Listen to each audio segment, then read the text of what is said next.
let's bring in Matt Hasselbeck, 18 NFL seasons. So, it is interesting. I've said free agency is not just about the player, it's about the fit. And it's interesting. So explain the Sam Darnold over Geno fit as a former Seahawk. In fact, we have some video of you the last time you were a Seahawk, and you look pretty cool. That's the last time they made a splashy quarterback move. But there, look at that. There, oh boy. Look at Matt Hasselbeck, spry. Look at the haircut. I mean, quit on your hair before it quits on you, all you balding guys out there. I think that's the takeaway. That was a great moment. That was a great moment. And, I see a lot of similarities to me in that picture and that video right there to Sam Darnold and where he is. I played too early. When I first got to Seattle, I played too early, got benched, and had to take a step back to take 2 steps forward. And the second time around, I was ready. Sam Darnold, similar thing. He was in a tough situation, didn't play very well on any of the teams that he was on, went and did kind of what I would call a redshirt year in San Fran, and really came out swinging. He was on fire this year, had a great year. Still a young quarterback, though.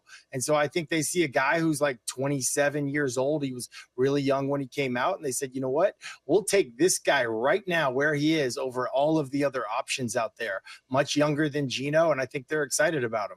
I want to ask you about the Bears because, Joe Thuney, I would take him on any roster. He's just terrific. Drew Dolman, the center, is good. But offensive line, as you know very well, Matt, offensive line is the one unit in pro football where cohesion and chemistry is the game. And now veterans no longer play in preseason football. So I look at that and I think Caleb's young, new coach, new O-line. On paper, it looks great.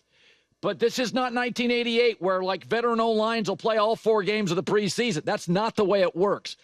What is a realistic gauge or prediction on when Dolman and Thuney and Jonah Jackson are humming like a cohesive unit?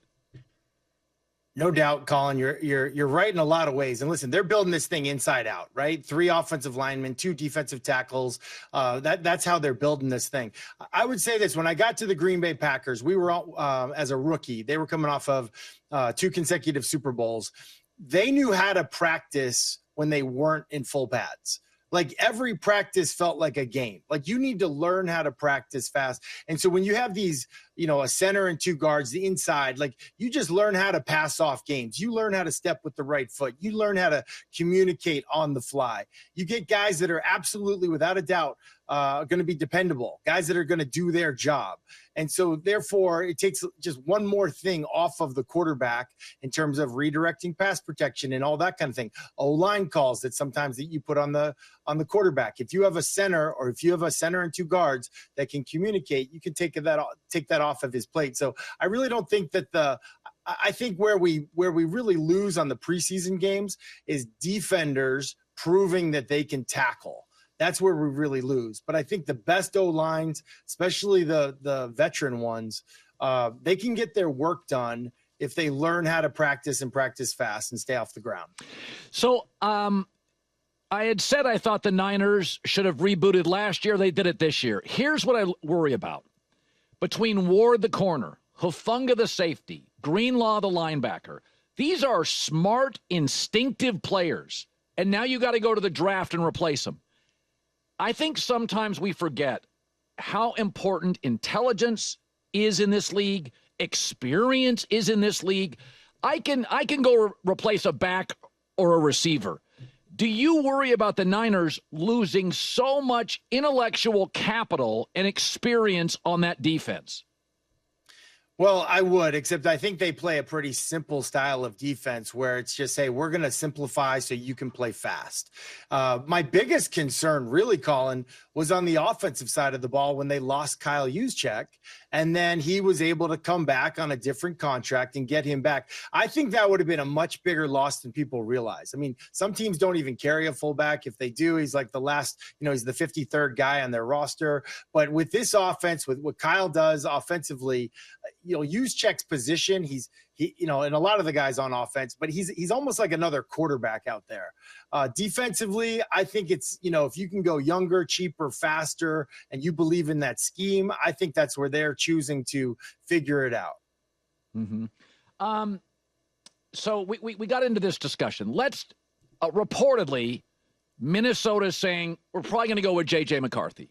So I had this argument last week, and this is great for you so I said there's the Giants and the Steelers. I said I would actually go Giants for 3 reasons. The Steelers lost their left tackle. I'm an old quarterback. I love the Giants left tackle. I get an offensive coach, and I get a coach on the hot seat who is going to go all in. Also, I get a young weapon. It's also a team that needs a running back, and it's a great running back draft. And I think the Giants will take, with their first pick, a running back. And I'm like, I kind of like the Giants situation, low expectations. Pittsburgh worries me. Najee Harris, who I think's underrated, gone. O-line's been a mess for 6 years. Lost their left tackle. Defensive culture.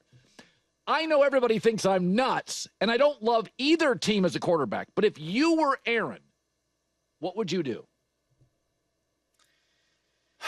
I mean, it's hard not to like those wide receivers they have in Pittsburgh and that tight end. And to also, I think when you're an older quarterback, a guy with, as much on your resume as Aaron Rodgers and as much as you're in your bank account, you don't want to be on a team that's not relevant in January.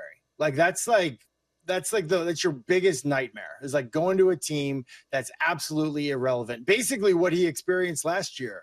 So to me, I think being on a team that has a chance to be in the playoff hunt, contend for a Super Bowl, I think that's a huge thing. And I'll also say this, as a veteran quarterback who switched teams late in my career, the last thing you want to do is learn a new playbook, like a new language. So as an example, right? Like Aaron Rodgers is coming from this world where like a sprint out down on the goal line is probably called something like red left, swap tight close, Z right, sprint right, G, U corner, halfback flat.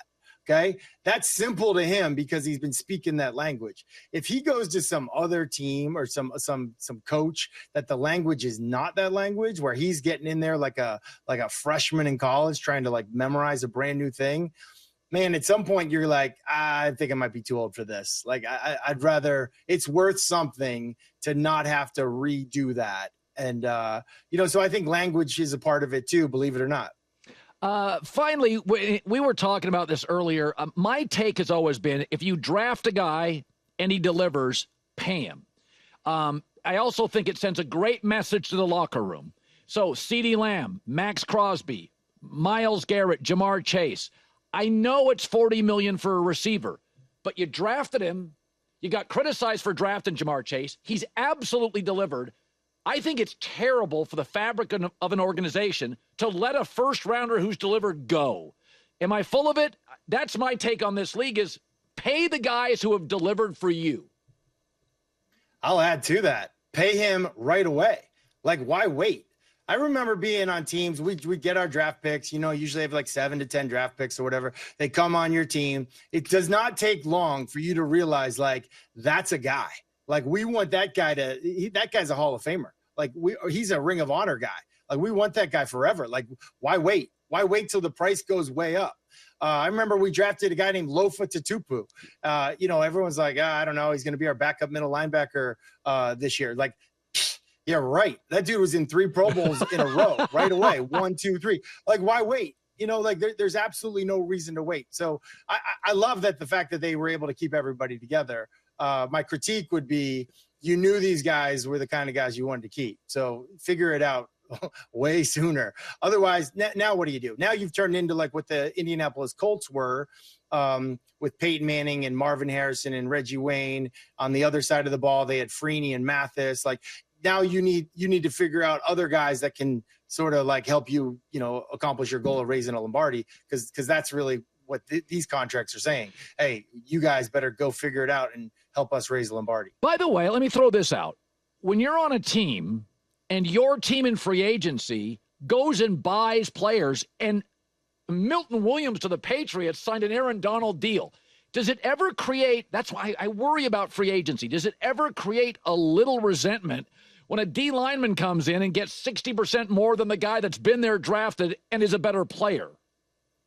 You know, the weird thing for me, like I'll use the Seattle Seahawks when I was there as an example. Like, you know, a lot of us had been there for the Seahawks, like giving up like broken bones, blood, sweat, tears for the Seahawks. And then all of a sudden we would bring in free agents on Paul Allen's plane on their visits and wine and dine them. And it was like, man, you would never wine and dine us. Like, and then those guys don't even sign with our team. They sign like with our rival. And it was just like this weird, like, you know, this feels weird, man. Like, you know, this feels really weird. I think the Seahawks over the years have done an amazing job of not making players feel that way. But I think there's other teams around the league that they get some of that stuff wrong. And I'm sure it's like in every company, like take care of the people who are there giving it all, giving it their all for you, rather than like sort of like throwing a going away party for the person who just quit on you. You know, it's like a weird, doesn't make sense sometimes. Matt Hasselbeck, great as always as free agency wraps up. Good seeing you, buddy. Always. See ya. All right, Matt Hasselbeck. It is true. You bring in new people to a building and they may be good, but people look around and think they're getting that. I didn't get that. We're not getting that.